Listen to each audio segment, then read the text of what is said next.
اور اسی اللہ رب العزت کی اطاعت اور اس کی عبدیت کو ہم آزادی سے تعبیر کرتے ہیں۔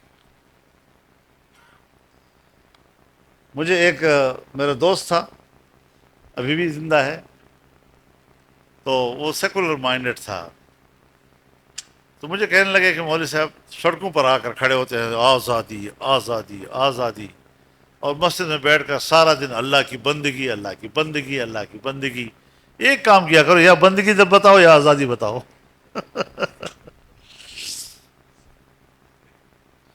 تو میں نے ان سے کہا کہ اس کو سمجھنے کی ضرورت ہے کہ اللہ کی بندگی کا معنی کیا ہے۔ میں نے کہا اپنے گھر میں ہر انسان کا باپ ایک ہے، ظاہری تخلیق جو ما تحت الاسباب ہے اس میں تو انسان کا باپ ایک ہے، اور پورے کائنات کا خالق بھی ایک ہے۔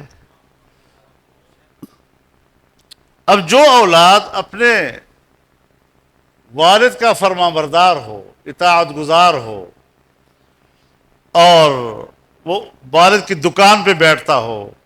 والد کی زمین میں محنت کرتا ہے، اس کے کارخانے میں دفتر میں بیٹھتا ہے، اس اولاد کو ہمارے معاشرے میں باپ کا نوکر نہیں کہا جاتا، اس اولاد کو جائیداد کا مالک تصور کیا جاتا ہے، اپنے باپ کا وارث کہا جاتا ہے اس کو۔ ہم اپنے الفاظ میں اس کو نوکر سے تعبیر نہیں کرتے،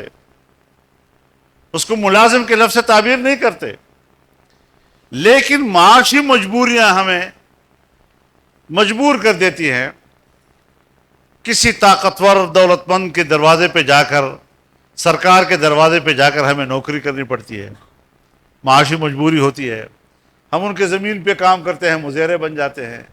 ہم ان کے کارخانے میں کام کرتے ہیں، مزدور بن جاتے ہیں، ہم ان کی دکان پر بیٹھتے ہیں، تو ہمیں پھر مزدور بھی کہا جاتا ہے، ملازم بھی کہا جاتا ہے، مزارع بھی کہا جاتا ہے۔ تو سب لوگ جانتے ہیں کہ فلاں کا ملازم ہے، لیکن اپنے والد کے حوالے سے کوئی نہیں کہتا کہ یہ نوکر ہے، مزدور ہے، ملازم ہے۔ اسی طرح جو قومیں ایک خالق کائنات کی عبادت کرتی ہیں اور اس کے سامنے سر جھکاتی ہیں، ان قوموں کو غلام قوم نہیں کہا جاتا، ان کو آزاد قوم کہا جاتا۔ اور جو مجبور ہوتی ہیں، کوئی امریکہ کے سامنے جھکا ہوا ہے، کوئی برطانیہ کے سامنے جھکا ہوا ہے، کوئی فرانس کے سامنے جھکا ہوا ہے، کوئی جرمنی کے سامنے جھکا ہوا ہے، کوئی اٹلی کے سامنے جھکا ہوا ہے، یہ قانونیاں تھی نا ان کی جی، اور ہم ان کے حکم پہ فیصلے کرتے تھے